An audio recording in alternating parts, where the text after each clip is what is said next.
객사한 시신을 집안으로 들이면 화를 당한다는 얘기가 있습니다. 시신 하나를 위해서 참 내 행지관을 위해 사람나 싹 다 죽인다 생각했거든.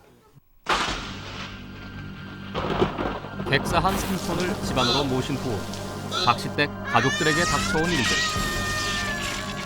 그날 박시댁에서 일어난 일들은 정말로 객사한 시신 때문이었을까요?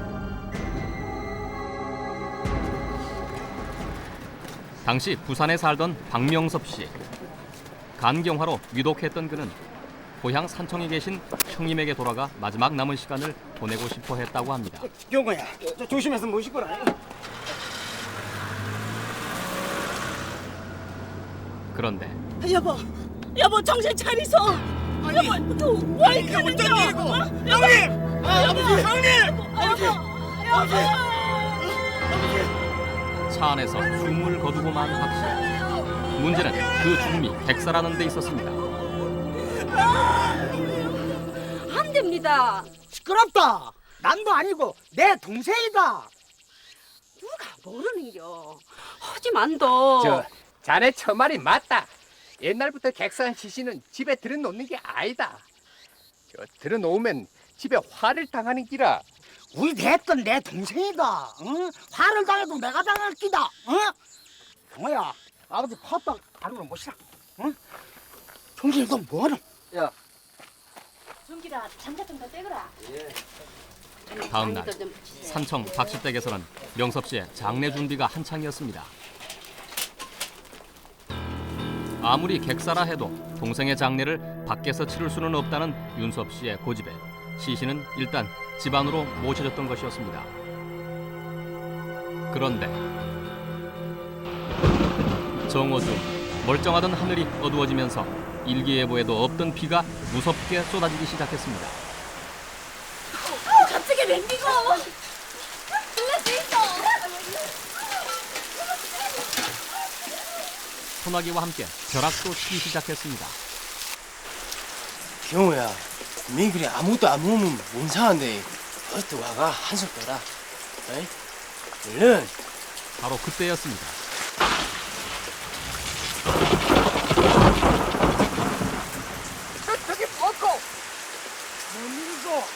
뭐 벼락을 때리겠네. 예. 때리겠네. 동네에서 좀 놀랄 뺄까 아니라. 아 동네가 놀랬다고. 아 놀랬지. 예. 다 놀랬지 뭐 안 놀랄 사람은 없어. 그거는 그거 다 봤지.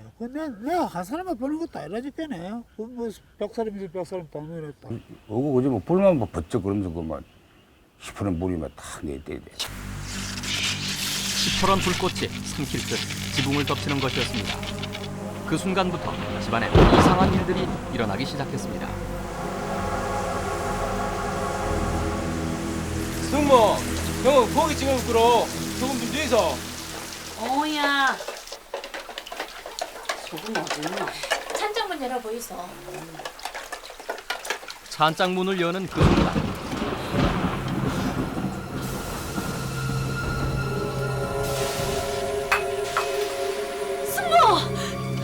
정신 차리소. 맨 처음 일을 당한 사람은 돌아가신 명섭 씨의 부인이었습니다.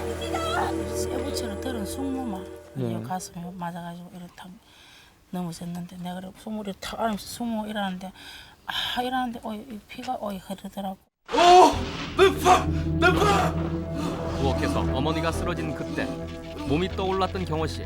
그런데 왼쪽 팔이 내려오지 않는 것이었습니다.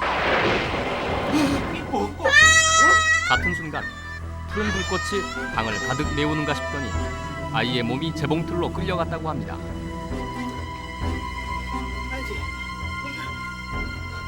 못 살리고. 산바람 불이 팍 들어 번쩍 끄더만 아가 달리더라고요. 예.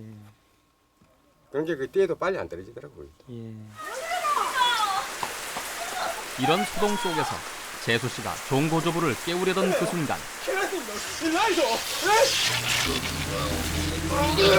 나무로 된 마루에 다리가 붙는가 싶더니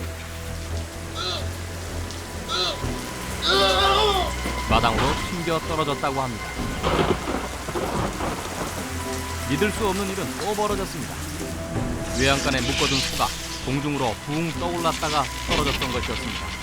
그 당시 느낌이 어떠셨어요 그러면? 이게 뭐 다리 느끼면 이거는 완전 마비 상태 됐겠지. 말도 안 나오는 게. 말도 안 나오고 내가 어제 좀 해서 말도 안 입이 안 떨어져 입이. 말이 안 나오는 게 첫째는. 윤신아! 윤신아! 싫어! 아가 왜 이렇게 커? 윤신아! 종이라! 어떤 한대를 전화해봐! 저기 내려달라 해라! 아이고! 전화를 하려고 이장댁으로 달려가던 종길 씨. 그 또한 무사하지 못했다고 합니다. 한 소리 찰나에 이제 동시에 같이 여 논에 모심을 하던데 모래심을 하던데 다 엎어진 거지. 아 모심은 논에 예, 엎어진 거지. 앞으로 다 엎어졌으니까 여기 앞에는 그 상태에서 한 몇 분 있었을 겁니다. 몇 분 있을 가만 보니까 잡잡 코에 물이 들어오고.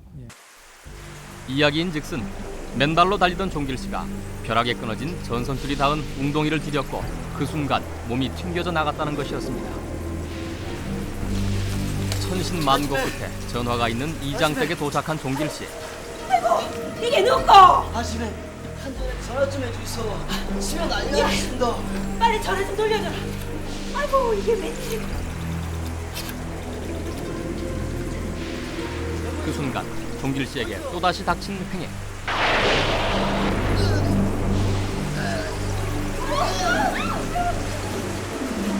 그래서 말을 하는데 뭐 빵 하더라고요. 빵 하는데 막 그냥 나는 그때 그 뒤로는 기억이 안 나는 거예요. 당시 재봉틀에 감전돼 석 달이나 치료를 해야 했던 3살짜리 꼬마 윤실이는 건강한 여고생으로 자라고 있습니다. 혹시 나중에라도 나쁜 일이 생기면 어쩌나 마음고생이 심했다는 옥자 씨. 다행히 윤실이도 식구들도 별다른 후유증은 없었다고 합니다. 그날 박 씨 댁에서 일어난 이상한 일들. 그것은 정말 객사한 시신 때문이었을까요? 만일에 이제 그 집에 벼락이 있을 경우에 그럴 경우에는 수십만 볼트의 전압이 걸리게 되므로 일반적으로는 전류가 흐르지 아니하는 나무라 할지라도 또는 흙담이라 할지라도 수십만 볼트의 전압에 의해서 전류가 통할 수가 있습니다. 그 전류에 의해서 사람이 쇼크를 받게 되고 그래서 놀라서 뛸 수가 있습니다. 마루에 다리가 붙었던 것은 순간적인 높은 전압에 나무마저 전도체가 되었던 탓이었습니다. 사람보다 20배나 전기에 예민한 소가 놀라 뛴 것 또한 있을 수 있는 일이라고 합니다. 벼락이 칠 때면 전화기와 가전제품 또한 전선을 통해서 감전될 수 있기 때문에 코드를 뽑아 놓아야 합니다. 실제로 그날 심한 벼락 때문에 마을 여러 집의 텔레비전이 못 쓰게 됐다고 합니다.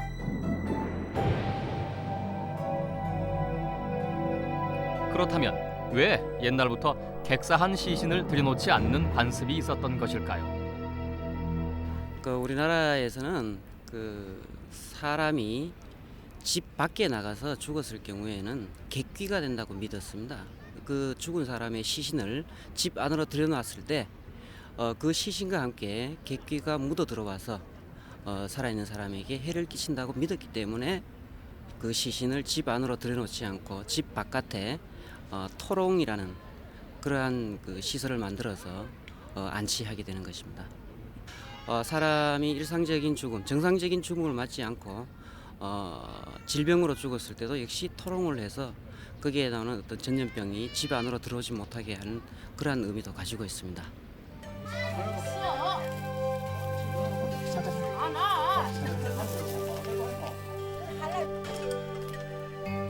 오늘은 박 씨 댁 셋째 아들 부부가 신혼여행에서 돌아오는 날.